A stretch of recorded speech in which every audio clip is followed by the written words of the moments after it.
call the meeting to order. This is the September 11th Commission on Disabilities meeting, calling to order at 7:01 p.m.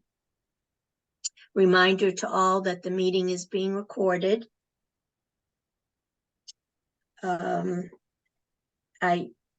All are in attendance, with the exception of Kristen and Paul, who let me know ahead of time that they couldn't make it tonight. And here we have our other participant for public participation.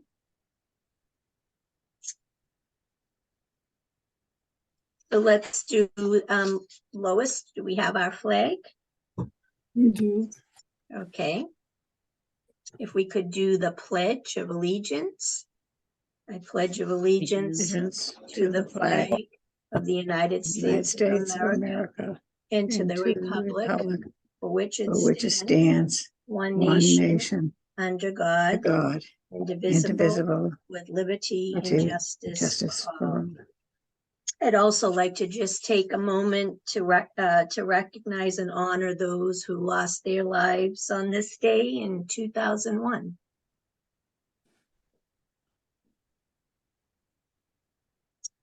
Notably, one from Wakefield, too. Oh, I didn't realize that. Yeah, it was a sad day, even though so many years have passed. So we have a couple of the folks from the Safe Streets Working Group that are joining us tonight. John Chrisley, who I see is joined, and then Kathy Toohey. Good evening. Good evening. I apologize for the bad screen presence. That's all right. I'm not any better. We all need to get one of those round lights, right? That goes somewhere so we all look beautiful. We're on Zoom. Right. Yeah. I'll put it on my Christmas list. Okay. So, John and Kathy, why don't you go ahead and give your brief presentation to the commission? Okay. Yeah, Kathy and I exchanged a couple of emails before, so you said we had about 15 minutes on the agenda. I'm going to give kind of a introduction to the work we've been doing on the townwide bike and ped plan. And Kathy's been kind of our lead person on safe routes to schools and a lot of pedestrian and safe crossing issues. So good evening, everybody. My name is John Chrisley. I live in the Greenwood section of Wakefield. My wife and I have been in town about 23 years. We've got a daughter who's a senior in high school, and our son went through Wakefield Public Schools as well. Starting about 3 years ago, we created the Safe Streets Working Group because we, as a volunteer group in town, really felt that there were a lot of safety issues, particularly for pedestrians, children walking to school, children walking after school, and of course, people on bikes in and around town. So we became involved with Julie Smith Galvin of the town council when the town went out for a contract to work with Metropolitan Area Planning Council on the drafting of the bicycle and pedestrian plan. So we took a role in providing input on, looking at the key road networks around town, identifying some of the existing conditions, as they're called, safety issues, whether there be safety issues with poor maintenance and particularly the actual design of the roads, meaning how wide they are, where the travel lanes are there sufficient crosswalks that meet the design standards that have been updated in the last, say, 10 years. So a couple of things that I just kind of wanted to highlight from the plan and our involvement in it. We did several walkarounds to different road networks in town.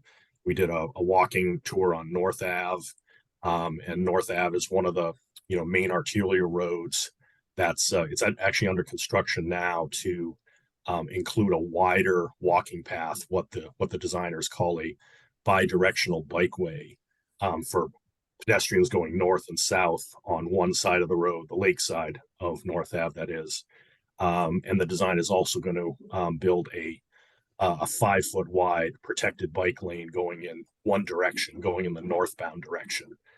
So that will be a bike lane going from Church Street up to the intersection of the Quannapowitt Parkway, where the big Cabot and Forbes construction project is going on. So some of our road design recommendations. I know a lot of people, you raised the issue of, the design for the opposite side of the lake. So in the bike plan, the bike and pedestrian plan, we're actually calling it the Lake Loop. It's a proposed design, hasn't gone beyond the proposal stage at this point, but it's to create a concentric loop of better pedestrian access and bike access for around the entire circumference of the lake. So if you had a chance to thumb through the document, it'll include that section I just mentioned on North Ave. It'll include a new, when that big condo development is completed, it'll include a wider walking path, which I think the town calls the conservation path. And I see Aaron Kokind is on the call too. So Aaron, if I'm misquoting terminology here, feel free to correct me. So the top of the lake will have actually 2 different walking paths for pedestrian access and creating a more park environment up there. It will also continue the one side bike lane on the southbound side. So where the bike lane connects to Quannapowitt Parkway, you'll have a bike lane going over the top of the lake to get people more safely riding in one direction on the top of the lake. And one of the things I wanted to highlight too is, some of the survey data in the bike and ped plan asked, I think there was something like 350 people that filled out a survey, and they asked people to identify in town, what are your biggest concerns about either walking more or riding a bike more? And 2 of the top responses people got for people on either pedestrians or on bikes was aggressive motor at driving. So I think we've all had experiences with drivers that don't stop for crosswalks, even though there are crosswalks spray painted on the roads. And I think so that concern among residents was, I think, number 2. And the number 1 respondent for why people didn't ride their bikes more was both aggressive motorists and poor or missing bike lanes, or what are called shoulder lanes on some roads. So that's one of the key findings of the plan, and Safe Streets Wakefield played a role in helping develop some of the recommendations for the design changes. So I also like to note that while I was looking through the bike and ped plan today, it has an actual chart on there of bike crashes that have happened in town. They identified North Ave and Main Street as one of the high incident rates of bike crashes. And I know this to be true because in June of 2020, I was one of those data points. I was hit while riding my bike out with my son on North Ave, right by the independent gas station on North Ave. And it was due to 3 motorists attempting to race me through the traffic light, and the last motorist didn't make it and sideswiped me and knocked me clean into the gas station.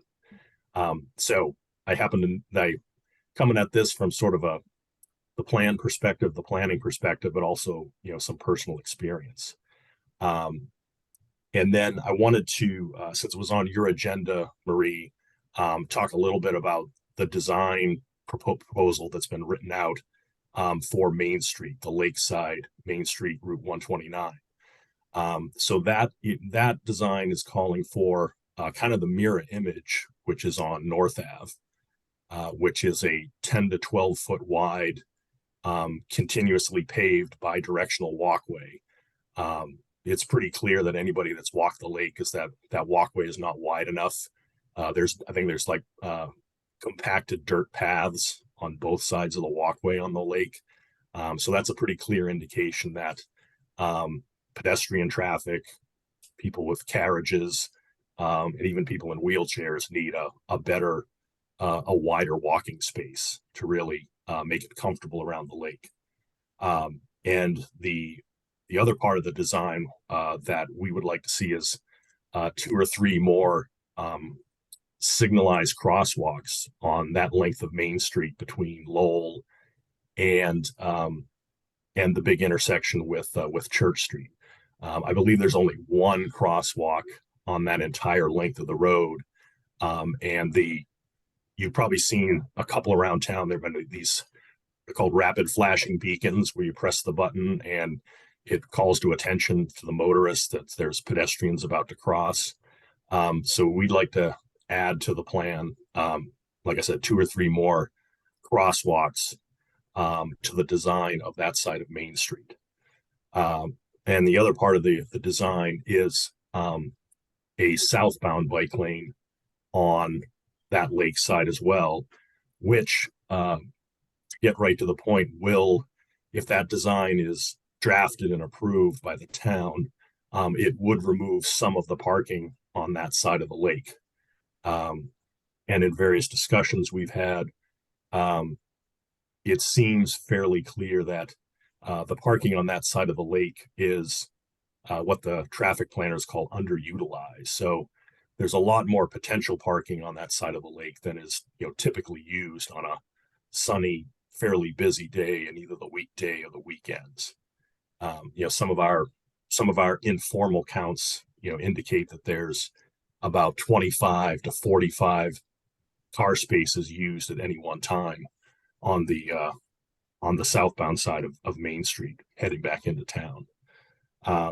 So this design layout that we're talking about, called the Lake Loop, we think is would be a golden opportunity for Wakefield to really make the lake kind of a gemstone in town. It's already such a magnet for so many, recreational transportation activities. These design improvements would make it, a lot safer for a pretty diverse range of users. And that's kind of the summary of the work we've done on that. And there's certainly other parts of the bike and ped plan that talk about other streets in town that are, equally important. But this is one that came up for discussion at the town council and other couple of town committees. So that's kind of the recap there. And my colleague Kathy Toohey, she's done a lot of work on the pedestrian access side. So Kathy, I wanted to give you the opportunity to step into the conversation. Sure. I just wanted to add a little bit more. So I have lived in Wakefield for about 17 years. I'm an avid walker. I have walked my daughter back and forth to school for many years, and will often walk into downtown to do errands rather than drive for a multitude of reasons. So it's been really important to me to try to create safer pedestrian routes around town, but also looking at the lake area. Oftentimes people will ask me, when I tell them I live in Wakefield, they say, "Oh, do you walk the lake?" And I usually say, no, because it's too crowded. We all know, as John had mentioned, especially on the Main Street side, that the sidewalk is just it's not wide enough. And particularly if you have a dog with you, if you have a baby carriage with you, it can be very tight. And if you happen to compete with bicycles that may be using the sidewalk, especially kids that will choose to obviously be on the sidewalk instead of on the street, it's another challenge for pedestrians. So that's where we feel like looking at this plan is great for everybody. So it really talks about sharing the roads between the cars, the bikes, and the people. And part of this plan is creating safer spaces for all of those people. Even looking at cars not having to compete with bicycles, because bicycles have their own safe area on the road, would be beneficial to drivers, to bicyclists, and to pedestrians. I think the other thing that's really nice, and I know part of your interest, obviously, on the Disabilities Commission is looking at people who have different abilities. I am a physical therapist. I do home care, so I work primarily with a senior and disabled population. So I understand some of those challenges. I've had lots of patients that would love to go out and say, walk at the lake. They know they can't make it all the way around. And they're concerned about their safety, particularly someone who might be using a walker or even a cane.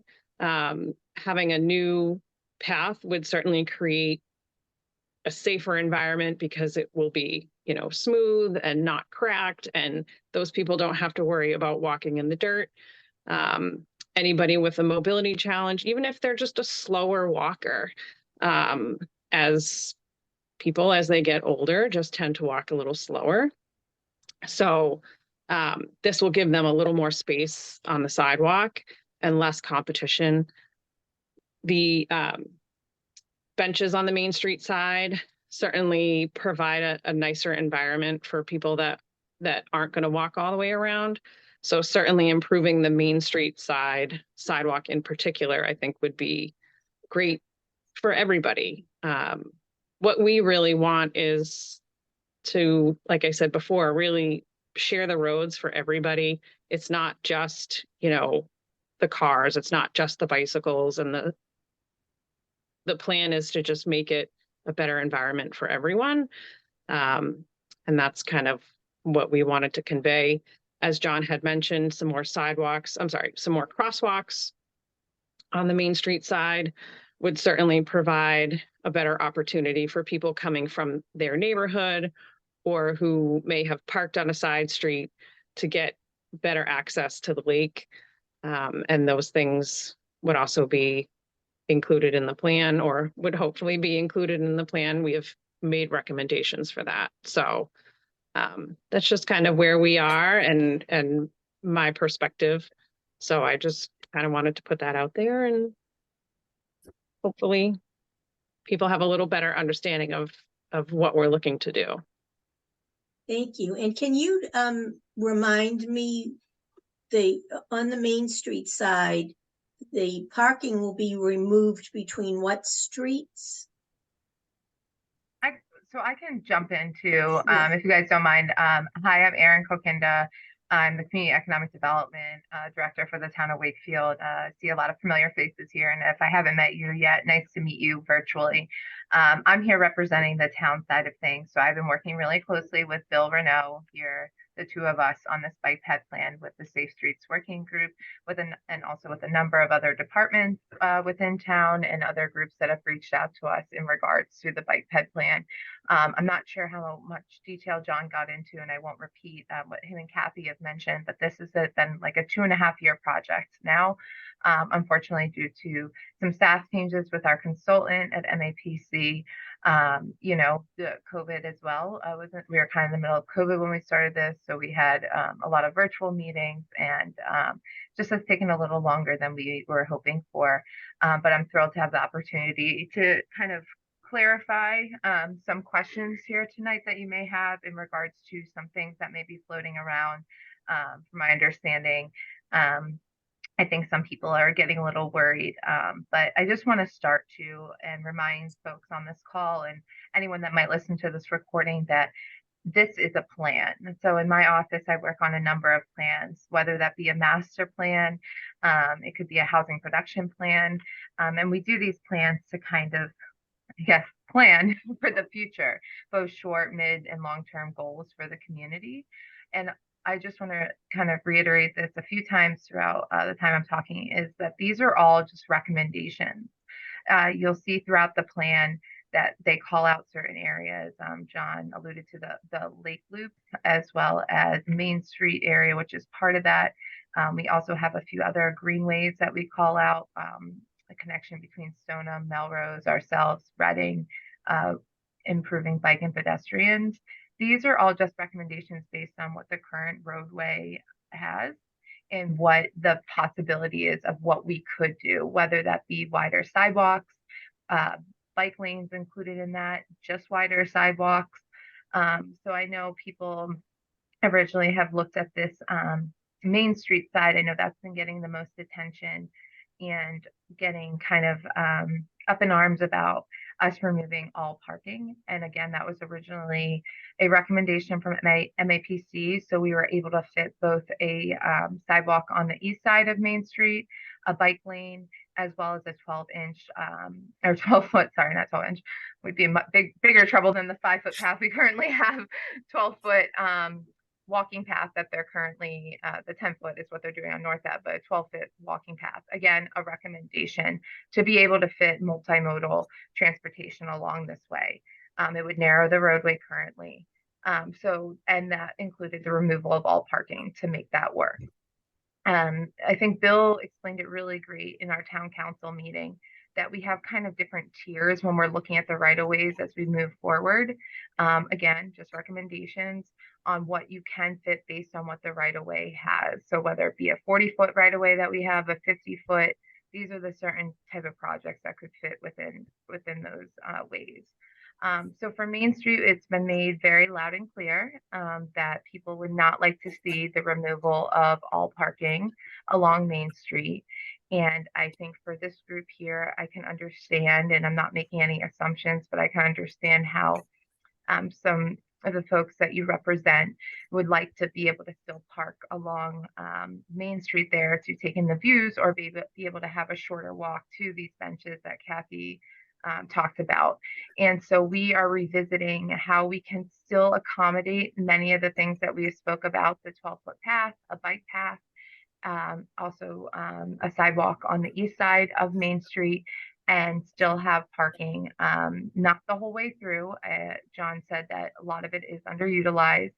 So Bill and I have been talking throughout many meetings since our town council meeting on July 10th of how do we best study this area after the bike ped plan is adopted. And from there, decide what really is the parking needed for that area so that we can accommodate as many uses as possible. So in the plan, we are going to be hopefully adding some language, or we'll be adding some language that we recommend as we look more at this Lake Loop and the Main Street area to do a 4-season parking study. So we have a better understanding of where people are parking, how many people are parking, the capacity that we have. And so we don't need to do this parking study prior to the recommendation because we will be adding language in the plan about, preserving some of the parking. And so not all of it, some of it. And then after that, we can go ahead and do a parking study once the funds allow. But I'd also like to note with any of these projects, just like the North Ave project, we will be having a public process. Bill did go in front of the town council for North Ave and explain what we are looking to do, was provided some feedback from the town councilors. And that is a process that we will follow moving forward with any of these larger projects that you'll see called out. And again, larger projects that you see called out when it comes to, making sidewalk connections throughout town. That stuff gets taken care of quite daily. And so we have a sidewalk connection network map that was put together that I know the engineering department works on, and I'm sure Bill has talked about it here at this meeting to make better sidewalk connections. So I just wanted to make note of that, and would love to hear some feedback from this group, and I'm sure John and Kathy would as well. But, I think the wider sidewalks would really benefit the whole community. And I think the whole pedestrian side of it may have gotten a little lost in the discussion that we had at the town council meeting, because we are here to address pedestrian needs as well, whether that be crosswalks, wider sidewalks, as well, to make it a safer environment for all. So I'll stop there. I just talked a lot. Thank you, Erin, John, Kathy. Judy, not to put you on the spot, but, you and I have had discussion about this, and you had expressed your concerns, and I'd like to give you an opportunity to do that here publicly if you're comfortable with that. Thank you for all the work that's gone into this. I totally agree that a wider sidewalk would benefit everyone. I do have concerns that others have also mentioned about losing all of the parking. Because especially for people with mobility concerns, you need to be able to park in order to utilize something, because you're probably not going to walk over there or ride a bicycle over there. I actually went over there today and gave it a pretty good look myself. I totally understand what the bike riders are talking about, because if you did have a lot of people parked there, the bikes are supposed to be on the opposite side of the parked cars, which brings them, right there. So I totally understand what everybody's saying. So I actually went to the meeting of the statewide Commission on Disabilities. And one of the things that they're really focusing, a lot of communities are focusing on, is getting handicap parking at something like the gem that we have of the lake, whatever their town has, and then have a very accessible area that goes directly to a bench, directly to some sort of maybe a handicap accessible picnic table, for example, that a wheelchair could get to. So that's one of the things that I just would like to point out. If maybe we could incorporate something like that into this plan, and I think that that would benefit another segment. Because if you look at the benches that are there now, I actually took some photos of some of them today to remind myself. A lot of them are not what I would personally consider to be accessible, because they are surrounded by lawn. They don't have like a concrete area that a wheelchair or a walker or somebody on a cane could easily use. So I wanted to point out as something that we have that is wonderful. If you look at Maple Way Playground, if anybody can think of that in their mind, there's a handicap parking spot. There's a paved area, and it goes directly to an accessible picnic table. It's wonderful. So I would just like to advocate that maybe something like that be added to the plan. I know there's 2 handicap parking spots along that Main Street area, but in my personal opinion, they don't really lead to anything. Something like a bench or a nice picnic area or something that would be accessible. There's another option that I was looking at today over by that playground, and the smaller one, not the one by the church, but the smaller one that's on the north side at the head. Yep. So there's 2 handicap parking spots there. It leads to a wonderful walkway.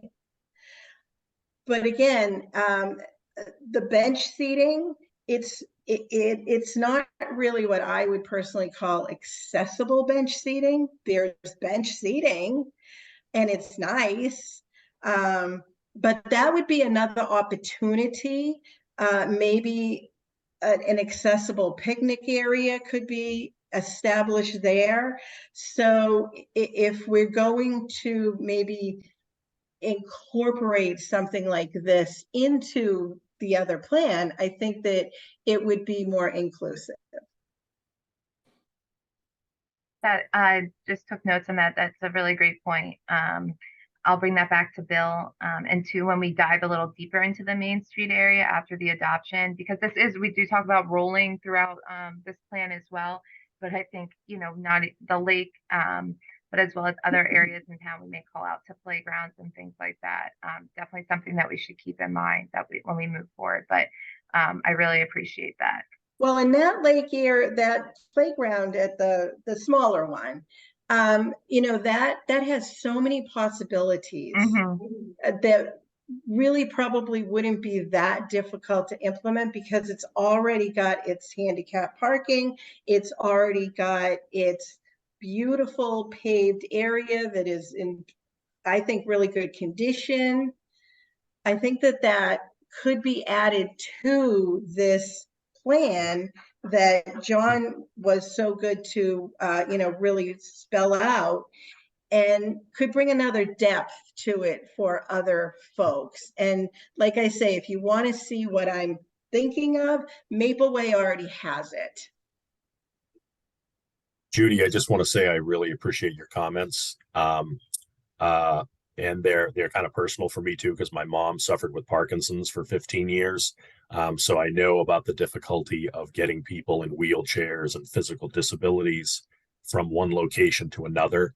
And under the umbrella of Safe Streets Wakefield, we have a number of a couple of elderly people within our kind of executive committee that have some of these mobility issues too. So I really welcome your comments. And you know, these types of amenities that bring people, particularly with physical disabilities, for the recreational opportunities is kind of what I referred to when I called it the gemstone of Wakefield. Um, and I've actually been involved with a group that does adaptive bicycle designs for people that ride. You may see recumbent bicycles where the cyclist sits with his feet out in front of him or her, pedaling in a reclined position. And people that have had back injuries or spinal cord problems have actually done a great deal of like physical therapy with the recumbent bikes. And I'm hoping that with this design, we would see some of the recumbent bike crowd that you see on rail trails actually comfortably using the lake loop as well. So thank you for your comments. Yes, and just one more thing. So we really don't want to lose any of the handicap parking spots. That there's two by that little playground, and there's two on that Right. whole run. So those, Right. I hear you. Yeah. yeah. And We would and be in John, favor of doubling that. We would be in favor of doubling the handicap that would spaces, be you know, fabulous. at an appropriate. And John, you mentioned, I think, that you were from Greenwood area. So if you could just take a ride down at some point to that Maple Way, and then you can see what I'm talking about Sure. of the accessible picnic spot that they've done, which is fabulous.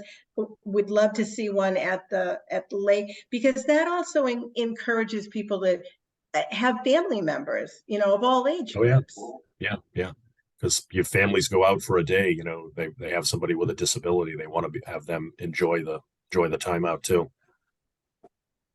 I live close to Maple Way. I'll swing down there. Yeah, I'm there quite frequently with my children for softball, so I know what you're talking about, Judy. But Erin, can I ask you a quick question? oh yeah, sure, go ahead.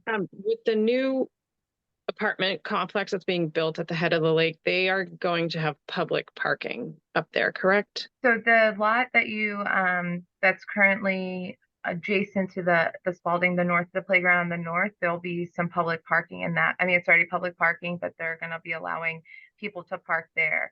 From my understanding, too, it's not been official that they will. Nothing's official yet, but possibly could park at the head of the lake too, based on what the parking pans out. But I know for a fact at the Rotary there, that lot there, which is owned by them, will be available for public parking. Because I was just thinking that if they're allowing public parking by the new building, and that's such a pretty area to sit, are they going to have handicap parking there? And does the town have the ability to request a couple of handicap parking spaces in that lot to allow better access to that area? I don't think at this current, we could talk to them, but during the current time with the plan, I mean, they have the handicap spots that they need for their building. But I would recommend this group to, based on this discussion we're having tonight, as well as discussions I've had with people here, that you guys could and should recommend that we retain some of the parking on the north side here that you're discussing, so people can access the path, and a way that we can look at it moving forward, going to what Judy was talking about, making better connections to the benches, or adding new benches where it's paved, and adding more handicap spaces. Bill did say, something similar to what you see at the Vets Field parking lot adjacent to the water currently. I think that's also something you might bring up to the traffic advisory committee too. Yes. Absolutely. And one other safety thing that you touched on, Aaron, is when we talk about narrowing the travel lanes, all the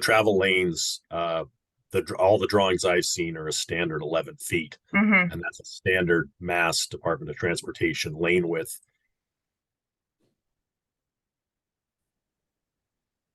Froze up. Oh, I didn't know if that was my. Mhm. Yeah, because right now 11 is, and right now right there on the main street it's 12 and a half, the two driving lanes, so it will narrow Right. that, make it safer. Yeah. Sorry, John, you froze, so I just finished your thought. No, thanks for pinch hitting If that there. was your Yeah, so- finish of your thought.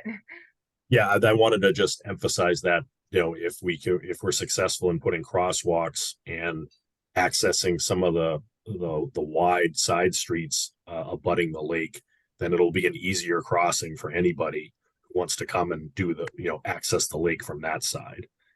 So those narrowed travel lanes have a traffic calming effect, which benefits the overall environment. Thank you. Does anybody else on the commission have any questions? Go ahead, Janice. I just wanted to mention the importance of having Bill Renault looking at everything all the time, all the way along in the process, because he has such expertise on the disability law in Massachusetts, and including parking regulations, the minimum amount of parking spaces. Actually, I think that's an interesting question. Would they look at it as the parking by Vets Field, separate from the parking by Colonel Connolly Beach? Are they looking at all of the parking altogether? How many spots are there? Because the number of spots that are required by law is set. There's it's a very definite number. And I think that it would be great if we could look at, I love the idea of doubling and in exceeding the number of required parking accessible slots that are available in Wakefield, very, very much to encourage people who have mobility issues from coming to and accessing, in the way that Judy talked about, more user-friendly places all the way around the lake. And I would imagine it's coming up all along the way, that if you're eliminating parking spaces, the folks that live on the side streets are not going to be very happy. They're not going to want everybody coming and parking in front of their house for 8 or 9 hours if they're spending the day at the lake, but it sounds like it's going to happen. But it's the number of spaces that are required by law is an essential piece of this. And you mean the number of accessible spaces? Accessible parking spaces, right. Right, our right. percentage of the total number of parking. Correct. And it's done by, if you have, 2 parking spaces, one of them has to be accessible. If you have 25 parking spaces, I believe 2 of them have to be accessible, including one of them has to be van accessible. So you'll need a van accessible space. If you only have 1 space, it has to be van accessible. So that's written down by law, as well as the Massachusetts architectural guidelines. So that's, but I really like the idea, and I would really support, and I hope we would support, exceeding the minimum number of accessible spaces. And I agree with everything that's been said as far as accessibility, but I think those people that live on the side streets of Main Street need to be heard, and I'm glad they're going to have some kind of a forum just to listen to what they have to say. I mean, they're citizens of Wakefield. We're on the Disabilities Commission, and like I say, I agree with everything. I'd like to double, triple, quadruple the amount of handicap parking in that area, but we have to listen to those people too. That's their homes, their lives, we have to listen to them. And And- that's I'll go back to the whole idea of this being just a recommendation based on what we have for a right of way. We will plan on doing a parking study before we remove any sort of parking along that Main Street area because it has been brought to our attention with the neighborhoods over flow of parking going onto side streets too. So that is going to be a recommendation within the plan to do a parking study to make sure that we have sufficient number of spaces, because right now we have about 184. And what John alluded to is, on an average day, I'd say probably 25 to 45 of those are taken. Then, one day I think I went out around 11. I think everyone's counting cars now. And there was about 65 or 70, right? And that day was like 75 and sunny and it was perfect, right? But you don't have those days all the time too. So we want to make sure that we take into account special events, days like that 75 and sunny, all 4 seasons before we make any sort of firm decision on what the parking we need for the side of the lake to accommodate all those different uses the best way we can. Could I ask one question? I don't know if to Erin, on North Avenue, I know they just started work this past week. Are they going to have just cones down there as a marking, or are they having the things like at the railroad crossing, the stakes up in the air that are stuck into the So they're ground? going to have the removable, oh my God, not ballards, but the things that can be removed in the winter time for plowing and things like that. They won't be permanent fixtures from my understanding because they do need to be removed for, safety concerns in the winter and things like that. I like to call them wiffle bats or Yeah. protected bike lane posts. So Protected bike lane posts, yeah.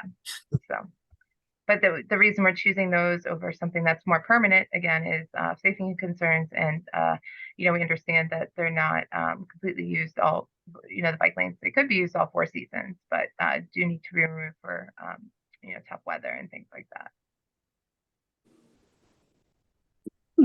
I'd like just like to make some comments about the lake, walking the lake. I've been walking the lake for probably more years than half of you are alive. And the best time probably is when we had COVID, because then everybody was walking in one direction.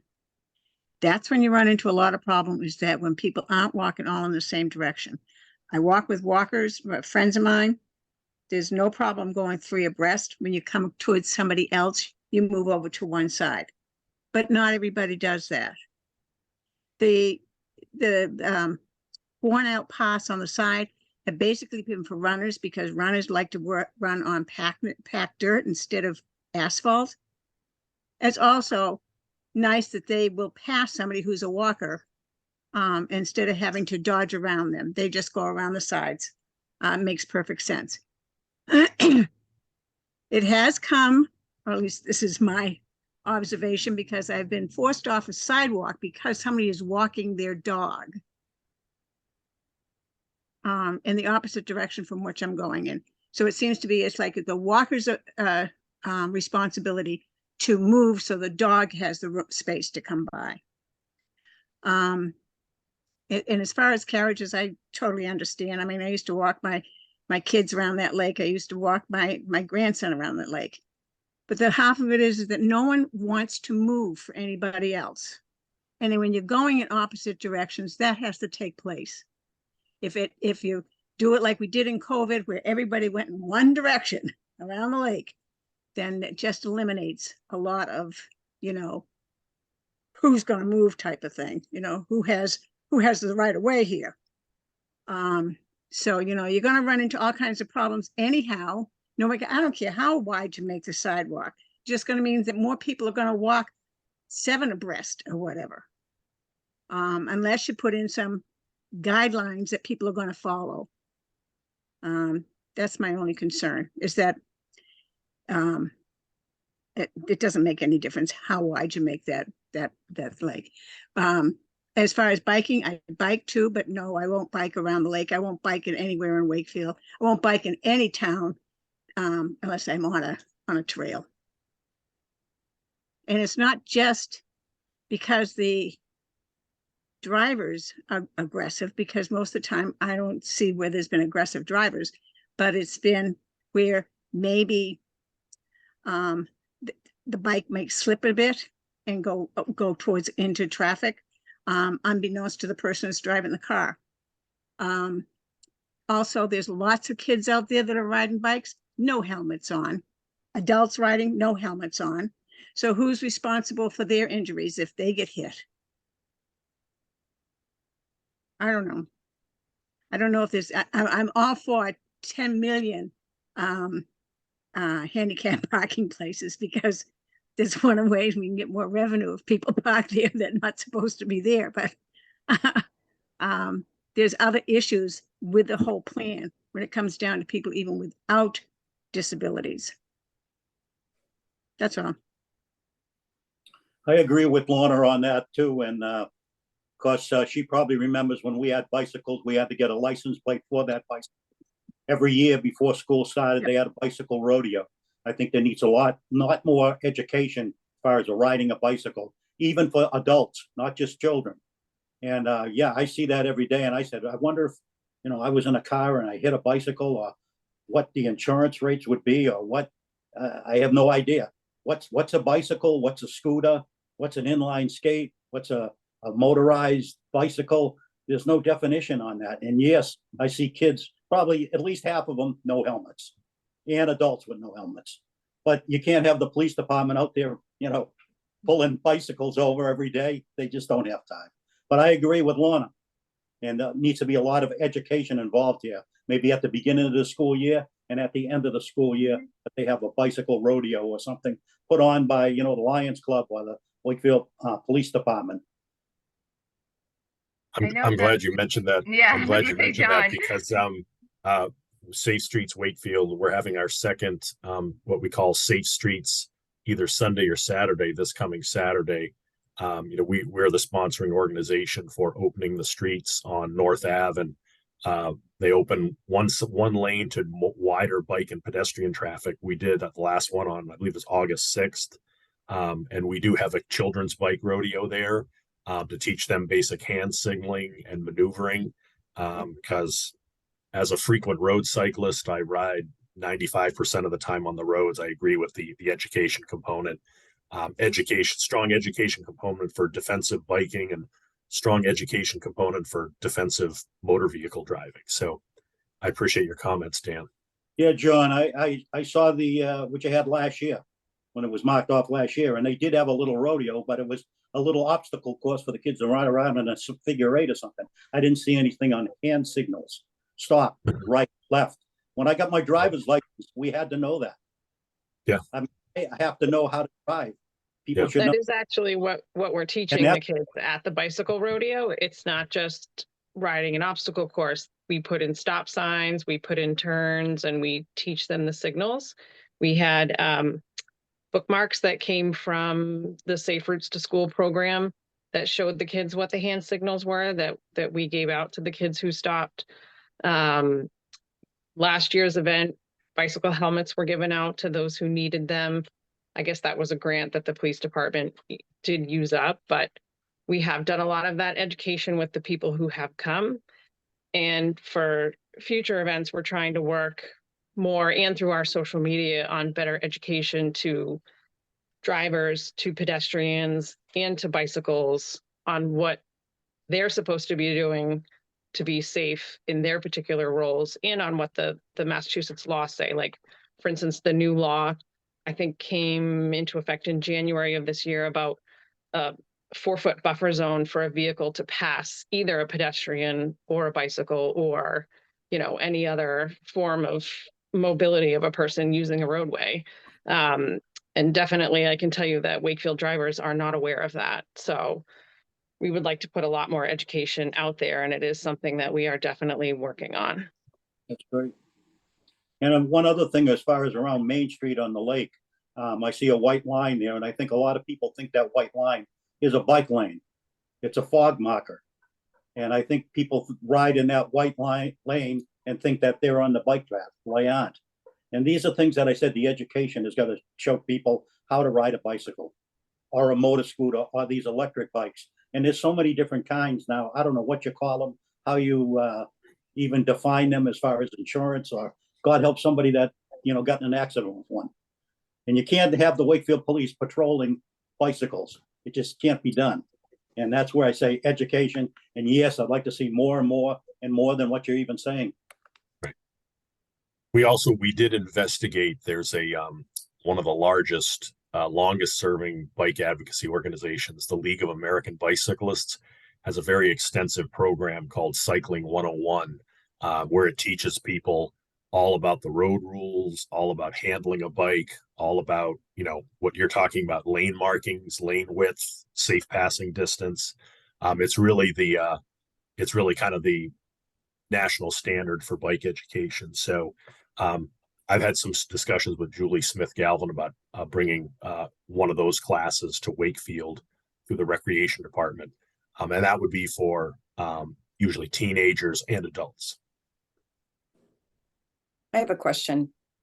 I forgot about the new requirement for the 4-foot leeway around pedestrians and bicyclists. If the road is narrowed to 11 feet wide on Main Street, is there literally enough room for, I don't know how wide a car is. I'll just say that right out. Is there enough room for a car, a pickup truck, to leave that 4-foot pathway without crossing over the center line and potentially hitting another car?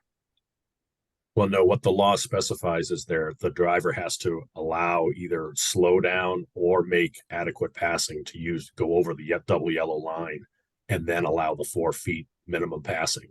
And that's a law in actually a number of states, and in Canada too. The driver is allowed to cross the double yellow line after they've determined that they've got safe passing distance, just like passing, if there's a truck in the parking lane, if the truck making deliveries and you're passing the truck on the double yellow line in downtown Wakefield, you still have to have adequate passing distance. Mm-hmm. That's a little easier. It's a little easier on a straight road.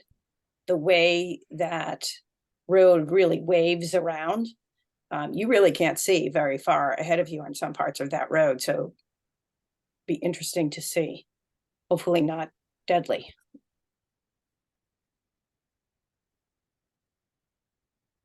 Well, I think this was a really informative presentation. I think, what we heard is that it's not a done deal, that people are making recommendations, but there's a lot of planning that's going to go into this before it becomes finalized. So good opportunity for the public to weigh in for those who have concerns. And the commission here will continue to, as we always do, work really closely with Bill so that we can make sure that those who are differently abled are going to have the access that they require to be able to enjoy the lake just like everyone. And just to clarify too, this bike ped plan, like I said, covers a lot of different areas throughout town. And if you hadn't had a chance to look at it yet, please go ahead and take a look. I just wanted to clarify that the whole Main Street area, I think people have been really concentrating on, and Janice, that was a great point, is that something even, the town council would hopefully adopt this plan soon with the new language, basically for that Main Street side, talking about how we have to survey, how we have to see what can work safely. Of course, that's always the first priority. And then the whole point of retaining some parking on either the north or south side and doing the parking study. But that is something that would be done hopefully after we adopt the bike ped plan. But that would be in writing within our bike ped plan too, and having that whole public process as part of that after the fact that it's adopted. So, but yeah, I just wanted to clarify that. But yeah, it's been really great to come here and talk and have John and Kathy here as well. Well, thank you again. Marie, I just say if the commission has other questions, certainly, I mean, you already have access to all the town government, but if you have questions for Safe Streets Wakefield, or you'd like more information on one of our events, or if anybody wants to come to our monthly meetings to speak and on a topic of interest to the Disability Commission, we'd be happy to have them join one of our monthly meetings, which are usually the last Wednesday of the month.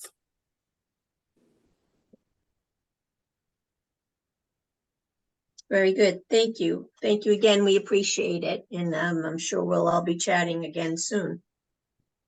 Thanks very much, everybody. Thank you. Don't hesitate to reach out. Thank Thanks. you. Have a great night. You too. Okay, so before we step into anything else, let's do the elections, because I know that we've been trying to get this done.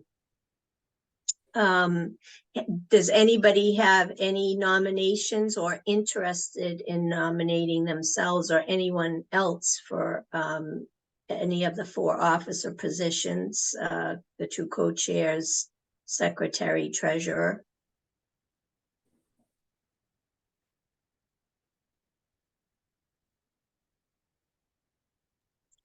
Come on, folks, help me out here. I have not done a great job as the clerk / secretary, whatever it's called, because I'm notoriously late in getting things out. But if no one else wants to do it, anybody who wants to do it is most welcome. Let me be really clear about that. But if no one else wants to do it, I would be happy to continue in that role. But also happy to have someone else continue in that role. Can I make a recommendation? We have the same slate that we have right now. You can, but we want to give everybody an opportunity if they so desire. And Janice, while you feel you may not be timely, your minutes are very encompassing, and I actually had to reference them for something recently to respond to someone, and yeah, they were awesome. So okay, so it sounds like then per Dan's recommendation, he's requesting that we maintain the status quo. So Dan, do you want to make a motion for that? I make a motion that we keep the status quo, same slate we have now, and try and get Janice in as clerk while we can, while she's here. And would someone please second that? I second that. Okay, so Janice, to clarify that motion, it would be you as secretary, Lois as treasurer, and then Lorna and I will continue on as co-chair. That's just if you accept it. I will accept it because, you know, we've done a lot of great work over these past few years, and, you know, we don't want to let it, don't want to let it die. So, you know, you and Lorna work really well together. And so it's, you don't want to mess it up. and we have some really great participants here. We have I mean, great you know, participants. Judy's input to this whole discussion was really integral, and yeah, we just, you know, everybody brings a strength to this commission. Yep. And I really enjoy working with all of you. So I'd really love to continue. So Bill, I'm sorry. Yeah, I guess we should do that. Yep. I heard a motion and a second, and then I didn't hear. Okay, all in favor? Okay, so it's unanimous.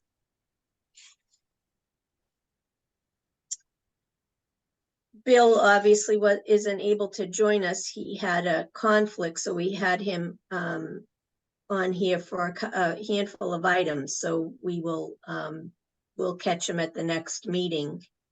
I think Tom's on right now too. Yeah, that we conflict on every now and again with them.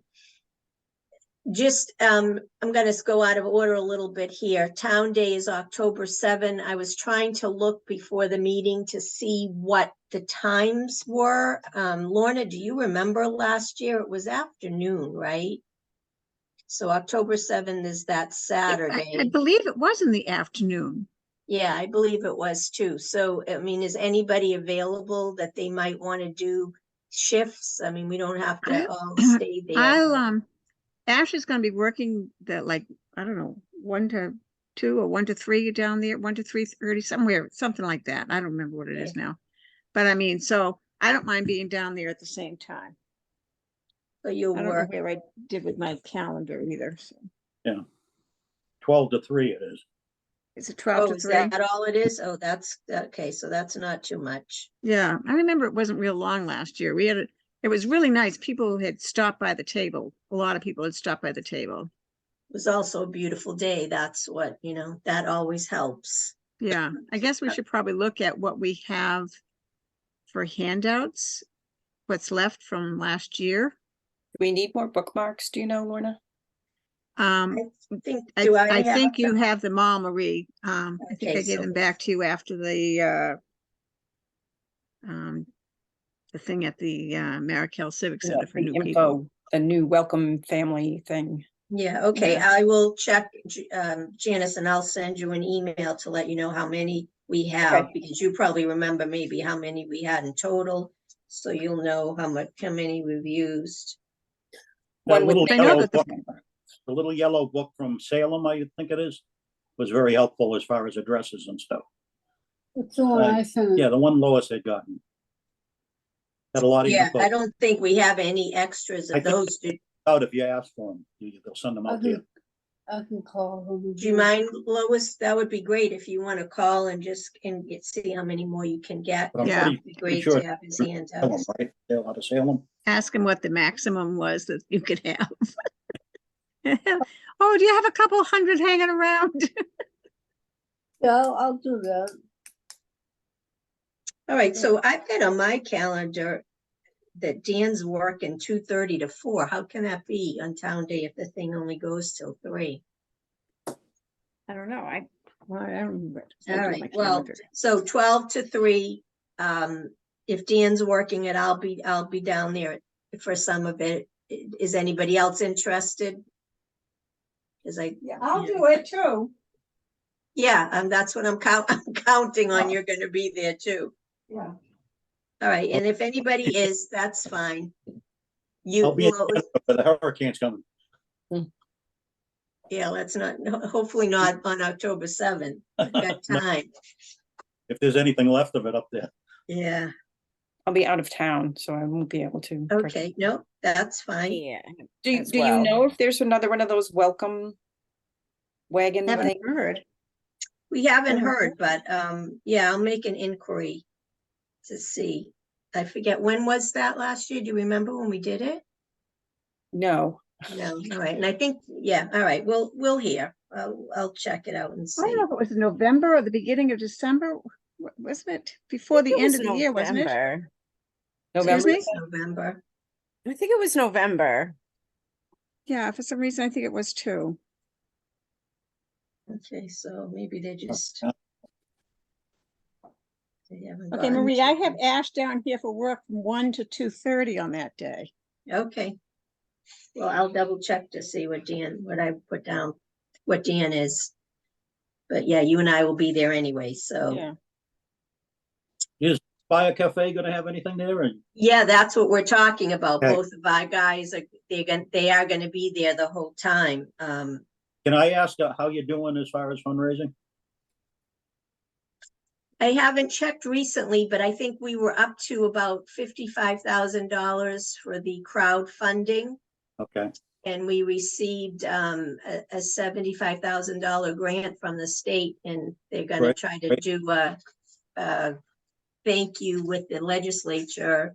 It was That's supposed to awesome. be this past week, but somebody got COVID, so you know how that goes, so they're rescheduling, but yeah, so we're getting there, and hopefully by the end of the month, we will have solidified a location where we're gonna be. and more Marie, was permanent. do you know, was that an earmark funding?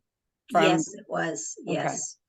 Yes, it It was. wasn't through a program. I'm wondering if there's any kind of programs that, Yeah, we're obviously working and collaborating with the Boys and Girls Club. So we've brought forth, and they are aware of, a handful of grants that we are pursuing. great. In we've created the Friends of Inspire Cafe and working towards our 501c3 so that we will Great. be able to, go after some things on our own as well. Great. Yeah, we're getting there. All right, so I'm just looking at the list. So I don't have an update on the Crescent Street handicap spot. That was approved, I think. It was approved. I just don't know where they are. Like I don't think it's there yet. They were going to put the handicap spot as well as paint lines on the street for defined parking spaces. I think they only do that at certain times of the year anyway. Maybe in the fall and the spring. I'm not sure. All right, well, hopefully they get it done before the fall, at least the space, because the residents there are really anxious to get that done. All right, talked about Town Day, and just, I don't have the details for this placemaker grant, but I did talk to Bill Renault about it, and it's something that, and I talked to him specifically in regard to what Judy discussed tonight about, once handicap parking spaces would be put in on Main Street near the lake, this placemaker grant would be something that we could apply for that would create that accessibility pathway, potentially purchase the bench or the picnic table, the pad beside the picnic table for someone to easily access. So that's, I'm sure that there hopefully will be a couple of revenue streams to try to make all of that happen, but the placemaker grant is one. And Bill is, he certainly was on board with working with us to pull that together. So when he comes to the next meeting, we can talk maybe a little bit more in detail. I think there's some projects already in line for around the lake there, that sidewalk from like BB's Cove to Salem. Yep, there probably are. So Vision Park project, but that's, I think, why they just put those thin coat of hot top. Remember, it was all bumpy there for a while, just to get them through until I can construct it and do some kind of drainage work for the catch basins that go into the lake. So that might be all part of the same project, the sidewalk. yes. So between what he's already planning to do and this might, be a little additional funding if we can get it to just help out. But he and I had talked about, Judy's recommendations, and he's very much on board, as he always is, with making any area accessible to all. So he certainly will work. That's wonderful news. Thank you to everybody who's working toward these projects. No, thank you for, your insight is always invaluable because you see things that at least I don't always see. And, that's really meaningful to the town, I believe. And I think that the presenters on the, that were here earlier recognized that as well, right? Things that they weren't thinking of. So hopefully we'll be able to satisfy everybody when this project is finally completed. So I don't know, Judy and Paula, do you want to each give a brief update on the statewide disability meetings that you attended over the summer? Sure. Paula, do you want me to jump in? Yes, why don't you go first, because you did July, so that would be perfect. Yeah. So there were 23 communities represented, and one of the big things that was talked about is exactly what we've been talking about, to whatever your gem of your area is, to make sure that it has some nice seating that's accessible for everyone, and specifically these picnic tables. So that was actually talked about by quite a few different ones. And then some of the things that we've been working on, the accessible playgrounds, increasing accessibility of bus stops, especially in winter.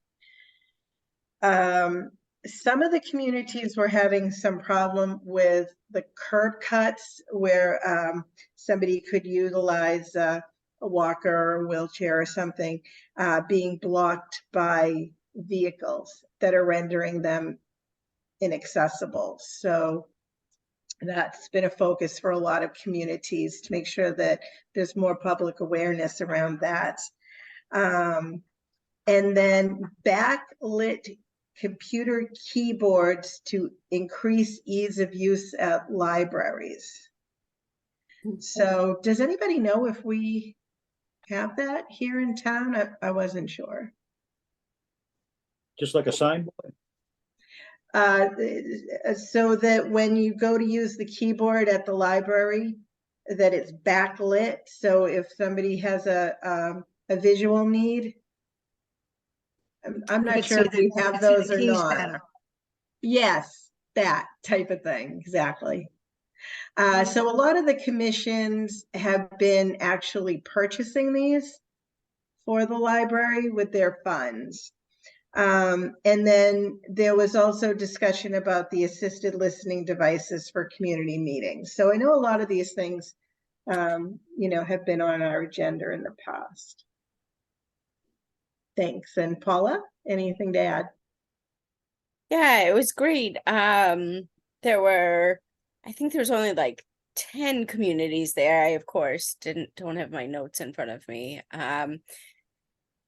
But there was a Andover and Newburyport both presented kind of what they had been working on and said that they were, you know, happy to kind of partner with other commissions, just to talk about, you know, like the different things that you could do. You know, they're both pretty active commissions. Newburyport has increased the fine for handicap parking, I think to like $300 because people were just finding that otherwise they were just parking, and that, you know, leads to more revenue for the commission to spend on things for the community. And so they had kind of surveyed all the different cities and towns in Massachusetts and come up with that. So it seems like there's lots of different things that have been done before, but just, you know, they were really, the focus was on like collaborating and having the commissions work together so that you're not like reinventing the wheel, so to speak, you know. And if every town obviously has their specific things, but handicap spots or ramps, or they talked about new schools a little bit, and I thought about our conversation about the Voc. So it's just great to know that there was other resources and to have connection with those people. Paula, do you know how much, excuse me, do you know how much the tickets are in Wakefield? I think the last time I heard they were like $25. No, It's They're up from there, 125, I think. 125? I think, yeah, but there've only been like 2 issued in the last 3 years. Doesn't that seem a little strange? I know. It does. It seems really strange. I know. Hmm. I could issue them Dunkin' Donuts. Is there a way to find out how many have been issued? Yeah, it should be in the records of who's the parking clerk. Okay. And can we all But be, since- can we all be deputized? I'd like to hold a badge. I'd like to start finding people personally. Little booklet. But we would know, right? Because we get the money directly into our treasury, and we haven't had an increase in our treasury. Good Yeah, point. that's what I'm saying. And you know, what can I say? Police have got to do their work, or law enforcement officer that they have for parking. Yeah, that's, well, maybe we should, do a little investigating and consider increasing that.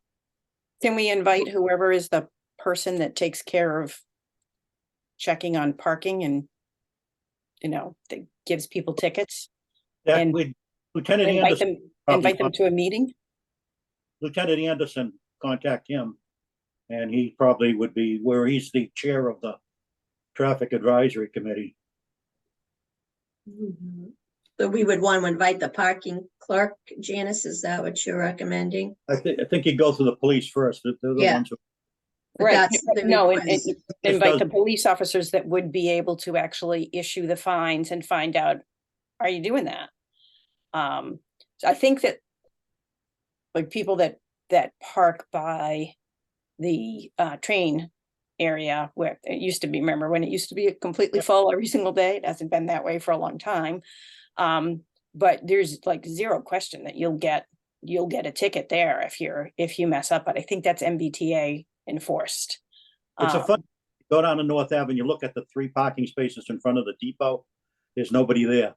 The 3 spaces in front of the old cleaners by Chestnut Street, there's nobody there. Only for the fact that nobody handicapped can get on that train to begin with. Right. So That's Oh, right. Not so at all, silly. right, not at all. There's, maybe you could park there and take a bus from there, but Now- if it's a kneeling bus, only if it's a kneeling bus, but it's, yeah, no, able-bodied people can barely get on that train. It's, you're taking your life in your hands, especially somebody like Marie's size that has, you don't have long legs, Marie. You So, don't have train just service saying. once. Not that I do either, but hoisting yourself up on that train is not an easy thing. And Yeah, it's an that's right. impossible thing for people with disabilities, a lot of people with disabilities. Can't do it in a straight skirt. Oh, no. Do with a baby carriage. I Right. was doing it with a baby carriage. No commuter rail service, so. But I'd be interested, I think that sometimes there is a thought process that, we don't want to get people upset with us when they're coming to visit Wakefield, or, it's really not a big deal if you park in an accessible spot. We had a person that, parent at our school that every single day drove up to the Walton School and parked in the one accessible parking spot. And she had a mimeographed piece of paper that she stuck in her windshield that there is zero possibility that that was an actual, I think from the city of Salem.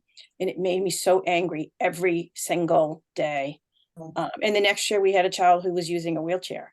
So it's, you're going to continue to park in that spot when you know there's a child using a wheelchair who's here. But anyway, that's why I want to be deputized.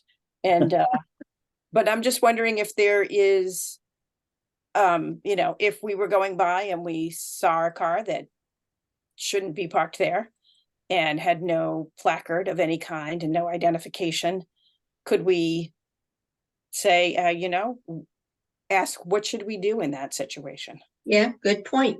Yep, if we could get a number, have the number for the parking clerk, right? So that you could just call him or her and say, Mhm. hello. Or even, do the police have warning tickets that they could put and on the car that's from the police department to say, warning, you are in an accessible parking spot and you are not allowed to park here without identification. I know sometimes people have the identification, they just forget to post it. So it's, I walked by somebody at Whole Foods up in Linfield, and somebody was sitting right in the passenger seat, and I looked at the spot and I looked at the car and I looked at the spot and I made eye contact with them, and she's like, oh, wait. And she pulled out the placard and put it up. I'm like, great, thank you very much. I was just trying to inflict guilt by, just the way I was looking at them. It was nothing I could do about it, but I would, I really, it's upsetting to me to see, just knowing that I'm just in there for 5 minutes, people will say. I'm like, how do you know somebody doesn't need that spot in the next 5 minutes? You don't. So anyway, that's my little soapbox. When I first started on this commission about 10, 11 years ago, there used to be a waitress in one of the restaurants that used to park by the Savings Bank ATM, which is all day. Perfect spot for her. I mean, it's just the morality of doing that Correct. until they finally spoke to her. Well, her position probably was no one's ever using it, but if she's working all day and someone comes up and needs it, then what do they do? Yeah. Another thing, just to bring it up, the new high school being built, I'd like to see if they could get that, Lorna might know more about it, the C-coil antenna in the auditorium or in the cafeteria area, and possibly the Galvin too. I told that, wrote to somebody, the superintendent, back when the Galvin was being said, and had mentioned that there's a way of being able to, especially the auditorium, because it was in the building, process, or maybe also in the cafeteria or someplace where the kids who are hearing aids that has T-switches could turn on to that and not have to be always on an FM system that the teacher had too, I mean. But I guess, I just got ignored anyhow, so, I mean, I there's think- nothing down at the Galvin, so. Can somebody I I mean, explain? because that? when they're the putting minute- in the ceilings, they can do this whole Yeah. stuff with the ceilings, but once it's up, the ceilings are up there, they're not gonna do it. To have the Mass Commission for the Deaf come in and do a study on, what should be done with the next building would be very advisable. They didn't take that suggestion the last time, don't know if they'll take it this time. I know Bill Renault had looked into it because I think some of the places where he used to work in Concord had it. And he knew some of the places. I gave him a list of half a dozen places that have it, and he just about knew about it. So where they're building the new high school, it might be in the plans. Maybe it might be cheaper if they do it now rather than, Exactly. Dan, can you say what that is again? Is it called a C coil, like the letter C? Yeah. T coil. D coil? T, T isn't, T coil. T, what's it stand for, Lorna? T, do you know? Does it stand No. for something? No? Like T as in Tom? It goes into the. yeah, T is in Tom. Okay. Do we want to connect with somebody at Mass Commission for Deaf and Hard of Hearing to ask about that? I know the technology person there and he's phenomenal. Jonathan Odell. Jonathan Odell is fantastic. And Mhm. Jonathan Odell will come out and do a whole thing. I mean, He's Yeah. he's incredible. He's an he incredible is. presenter is. and He's educator. also got a good sense of humor, but Yes, he does. All the new. I worked with him when I was a consultant at the commission, and Ah. he's a great guy. Yeah, he's just one a of my great guy. favorite state employees in the history. All the new hearing aids have a little button that you switch onto and it goes to T coil. It'll pick it up, all the newer ones. So that's all they have to do is just flip it. And they're onto that system antenna. In other words, the other system, I think there's some health problems with that as far as wearing them. I know a lot of churches used to have them that you put on this like a earpiece There, and you'd have to, in other words. there's like problems like health wise with doing that. Yeah, well, you'd have to. Try and I mean, the only ones that I've seen at churches have been like, you can pick it up at the back of the church and it's basically just, it's an FM system like they used to use in schools. And I don't know if any churches have had the money to update it or not, but those weren't a health problem. It's like a little transistor. They have them at Fenway Yeah. Park too. Yeah. Well, you have to stick it in your ears.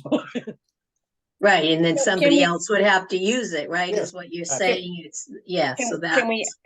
Can we ask Bill if that is being planned for either of the schools? And, for the large meeting spaces? Well, so Bill would like to bring in the Wakefield High School Building Committee. They want to do a presentation to us, similar to what the vote did. Great. So we have planned for our October meeting, the folks on the open space and recreation plan wanted to do a 45-minute presentation, but I think Bill is anxious to get this high school building committee in as soon as possible.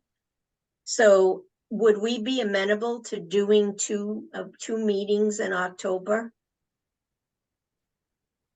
Although, I guess I can talk to Bill. I've already told the folks that are open space that they could present in October. I don't know how urgent that is, if there's anything coming up and there's a reason that could maybe be pushed to November and then we bring in the high school in October. The only problem is our next meeting is October 2nd and Bill said there's a conflict. He's got a presentation on that date with the town that may be about the school, or I'm not sure what it is. So we would have to change our October meeting to another date in order to accommodate the high school building committee presentation. So how do You people? want to check with Bill and see how anxious is he? Does he He Would you definitely prefer that it wants happen in them in October? on October, because I think some decisions need to be made and he wants our input. How about instead of October 2nd, we could push the meeting to Monday, October 9th?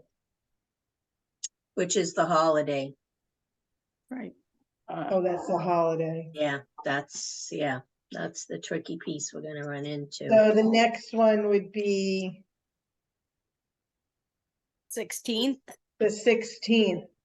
How about changing the But meeting that would to, be that would be the town council's meeting again, and Bill might have to be at that, right? Can we change it not to a Monday?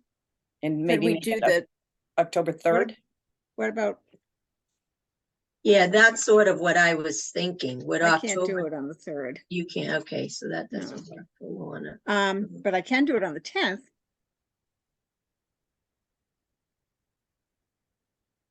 Is the 10th good for anybody else? yeah, I think instead of this, yeah, instead of the 6th, how about we move the October meeting to Tuesday, October 10th? or are we thinking 2 meetings in October? Well, we so let me ask Bill first if the 10th is, I guess we have to find out if it's available to him, and B, if the high school group can present on the 10th. If we can move the open space to November without an issue, we'll do that so that we can just have one meeting in October. And if not, I guess I would come back to you and say, can we do two meetings. two Mondays in a row? Well, or do a Monday and a No, yeah, Tuesday. Monday and a Tuesday. Monday So the and a November meeting is November 6th, right? I think that The sounds 6th is a right. Friday. No, 6 is a Monday. November 6 is Monday. Oh, November 6th. I thought you were saying Yeah, October yeah, 6th. I'm sorry. yeah. Right. Okay, so let me just, so we're gonna do the WH Building Committee on Tuesday.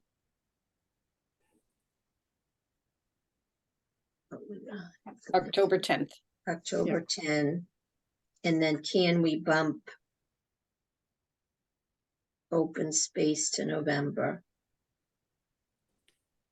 Do we know if the Wakefield High School Building Committee has an accessibility group like the Voc does? We don't, but that certainly will be a question to ask. And if they don't have one, we think they should have one, Yep. perhaps. Perhaps some of us can be part of that.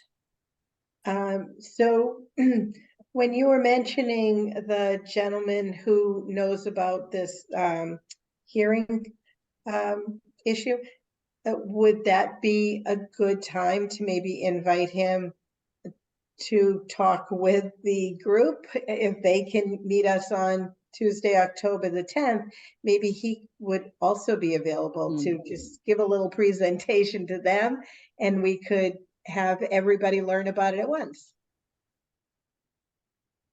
By the We way, can the ask. T stands for T-coil. That's all. His name is Jonathan Odell, Odell, and he works for the Mass Commission for Deaf and Hard of Hearing, and he is their educational and technology specialist. Right. Right. Oh, So he knows everything about everything. I don't know if he would do an evening presentation because he's, state employee. But maybe he does it all the time. I have no idea. We can ask. And once you get it, Marie, if you get it confirmed that that's the date and the time that's going to work, then we can reach out. you and could ask. reach out to him. I'm Okay. I'm still a state employee till I stop being a state employee, which I think is going to be in the next month. You've been saying that for a year. I know. I retired a year ago, September 1st. But they hired the person in my position a week ago. So yay. And Yeah. Just one person? they actually hired 2 people. There you go. They hired 2 people. So you see how much more they should have been paying you, huh? Yeah, Yeah, exactly. I'm telling you, it was like It's 30, always the way. 38 years yesterday I've been working for the state. But I think Jonathan's one of the best presenters I've ever encountered, and Lorna's right, he really has a really good sense of humor. And I don't think there's a question he hasn't dealt with before. I'd love to get his input, and if he can't do it then, Lorna, maybe you and I could meet with him sometime and Sure. ask questions and get information that we could bring back. So so we'll figure that out. Yeah, based because on what's I'm happening. sure that there's probably a whole lot more new technology that is out there that I'm not even aware of, because technology is just changing so rapidly. It's a good So point. yeah, I wouldn't mind doing that at all. If he couldn't come out, then I wouldn't mind going in there and meeting with. It would be great to see Jonathan. It's been a while, that's for sure. If we disappear, we've only got 2% of power left, so. Okay, All right, so I think, does anybody have anything else? All right, I'll take the action to send Bill an email as soon as this meeting is over to confirm have him work on confirming the 10th, and then we'll communicate by email so everybody knows what the next when the next meeting will be. Okay, so if that's it, would somebody like to make a motion to adjourn? Adjourn. Thank you, Louis. Second? Second, Thank you. Okay, well, it's been great to see you all. I look forward So to another. it looks like Bill Renault is trying to come on right now. Oh, yes, it So is. before we end, we might want to yeah, pass that date by him. okay. good idea. Are you on? Do I have to how do I let him in? It doesn't Is it look like on? he's quite connecting to audio. Oh, no, it's, There he is. I can't see him. but- well, he's not on video yet. He's not on video because he's in the car. How's it Okay, going, Hi, folks? Bill. How are you? I just got out of the council. I apologize for being so late. that's all right. You just made it because we were just making a motion to adjourn, but Oh, I'd hate to make you stick around late for me. that's So all right. We'll be quick, but Okay, sure. you and I talked about you would like the Wakefield High School Building Committee to present in October. I would, yeah. So similar to what happened with the Metro Tech, kind of same idea. I think it's a good opportunity for you folks to weigh in on, program and what they do there. Any ideas? I mean, this is a town project being designed, so I think it makes a ton of sense for you folks to weigh in, with ideas, because obviously they're designing based on what they think. Doesn't mean that they're that there's not other ideas that you folks come up with that make sense for the town.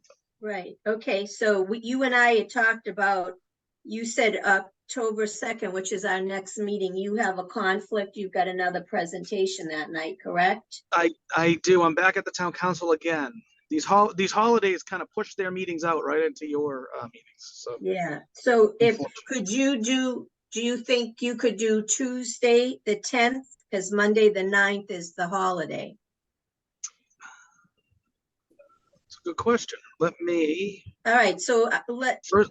That's a good question. Let me do this first. I can pull over so I no, don't die. you can just send me an email tomorrow if that, we don't need to know this minute. You just send me an email tomorrow and see if that works for you. And the Okay. building committee. In the Yes, building committee, right? Yeah, for sure. I can definitely reach out to you tomorrow on that. That's fine. Okay, and so we were just talking about the Mass Commission for the Deaf and Hard of Hearing and the T-coils. And there's a gentleman there, Jonathan Odell, who's very knowledgeable, and we were thinking about inviting him to that meeting as well, so that Okay. he could kind of educate this group, us, as well as the building committee. Okay. I think for their time though, I don't know how effective that would be for them. If we want to still have the presentation, that's fine. I can always reach out to them and, have them look to install it as he discusses it with us. I think I could do that. I'd hate to have them sit through a presentation, considering it's a lot of money with the consultant and all of that stuff. So, Mm. because they'd have the whole team and folks there. So, Oh, I mean, okay. I could talk to the high school folks though, if maybe Doug Lyons wants to stick around, or whoever else he's going to have on from his team. All right, so we maybe can mention it. I'm sorry, Marie, we could mention it at this meeting and say, we are planning to Yeah. meet Yeah. with Jonathan Yep. Odell, and we're going to bring his recommendations to you. Should you wish to consult with him, we would recommend it, and this is how you can reach him. Yeah, I think that makes a ton of sense. I think that's a good way to do it.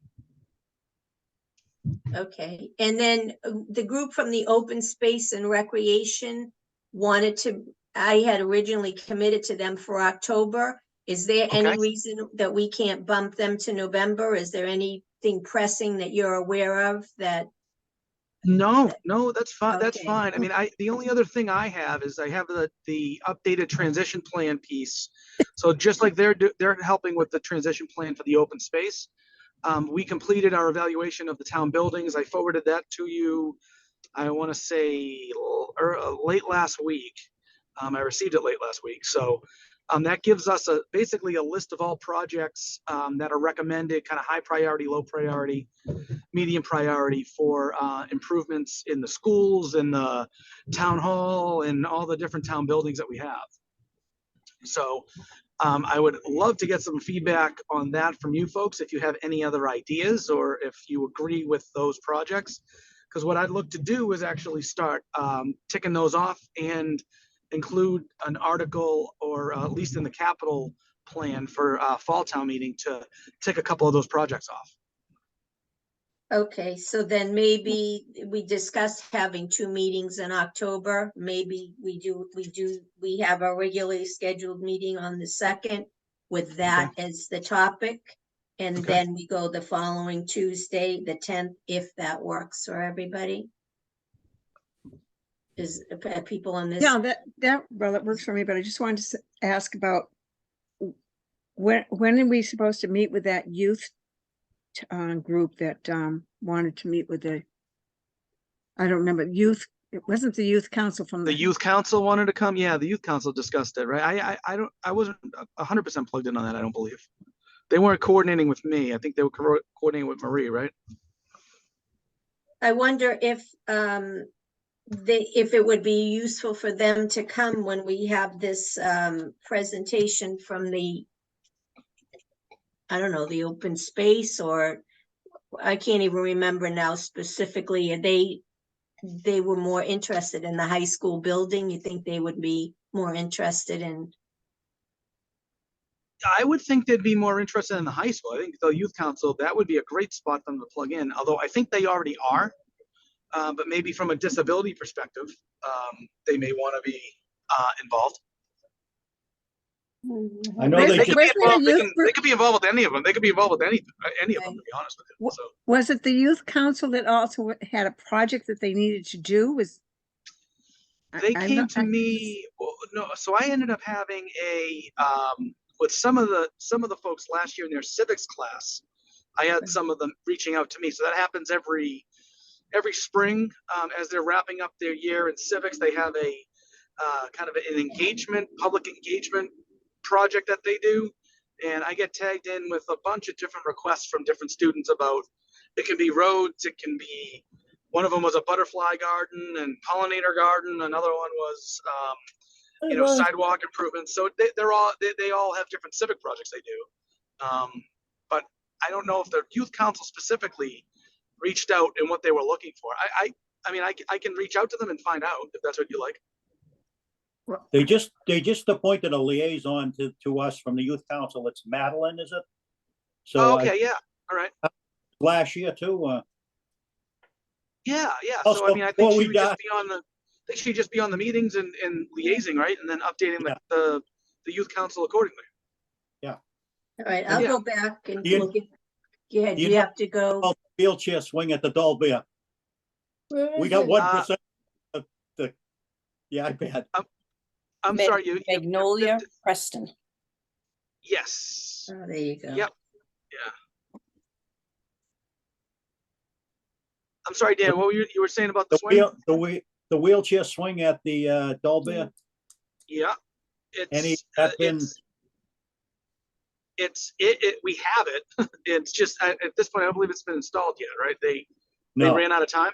Yeah, they ran out of time installing stuff. So that it's in the queue. I think they're doing it in one of the holiday or the holiday weeks. So I'd imagine later on this, I think they're doing it later on in the fall. So Okay. I'm imagining it'd be like a long weekend that they'd be looking to do it. Maybe October, that's the Columbus Day or whatever, Indigenous Could People be. Day. Yeah, I'll double check with Dennis on that. You know, I thought they were going to get it done through the spring and through the summer, and that didn't happen. So I'll follow back up with them, but I know we have it. So Well, that's a step in the right direction. We have it. we do have it. And then the one at the Walton, there was an issue with a piece of it. So that was what's holding that up. It came with a broken part, so they're waiting on the part to finalize that one. Okay. And how about why we got your Crescent Street handicap parking space and the demarcation of the lines? Yep. So our highway group has done a bunch of sign order for a bunch of different signs. That included the handicap sign. One of my engineers was out there laying stuff out. So that's happening. And you should have that before the next meeting, that I'll be telling you that it's installed. Oh, good. Okay.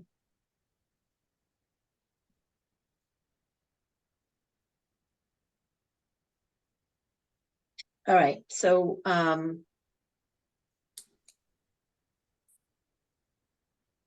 get, so are we good then? I'm trying to figure out what we need to do, the evaluation of the buildings. Do we want to do that October 2nd? And then Or if you want to do it in November, I mean, you can push it off too. I don't think it's not super critical at this point. I have it as a draft. So what I'm doing is compiling the entire transition plan as a draft in my office. You have copies to provide comment on, and we can just maybe, why don't we do it all in November, so you have a little bit of time to digest and all right, see that works for if you. you want to do it if you want to do it that way. And then what I'll do is I'll request, you know, I'll pick out a number to request at fall town meeting, because obviously I'd be presenting at town meeting right around that time frame. So you can just, you know, I'll go after a certain pot of money, and you can tell me which ones we spend the pot of money on. I'd like to suggest that we keep the October to one meeting and have that be the Tuesday, October 10th. And then have the November include the discussion. Okay, that works. All right, so Bill, you just need to get back to us what date in October? Okay, yep, sure. If it can be the 10th, or if it's gonna have to be another day. Okay.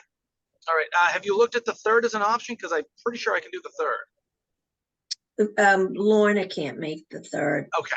Okay, dokes. All right. Let me take a look at the 10th and see what's going on, and what I can make happen. Okay. All right, folks. Well, thank you. Sorry about not being able to get to the meeting. That's all right. Unfortunately, We understand. popular guy or something. I don't know. Pop into the 99 on the way home. I think I definitely need to. I think so. That's good thing. So, all right, folks. Well, thank you very much. Thanks, Bill. We'll talk soon. Thank you, Bill. Yes, we shall. Sounds good. Take care. Bill. Okay. Anything Good night. else? We're bumping our adjourning up to 8:44 p.m. Okay, we'll be in touch. We'll let you know as soon as I hear from him what the date's gonna be, so you can plan. Thank you, everybody.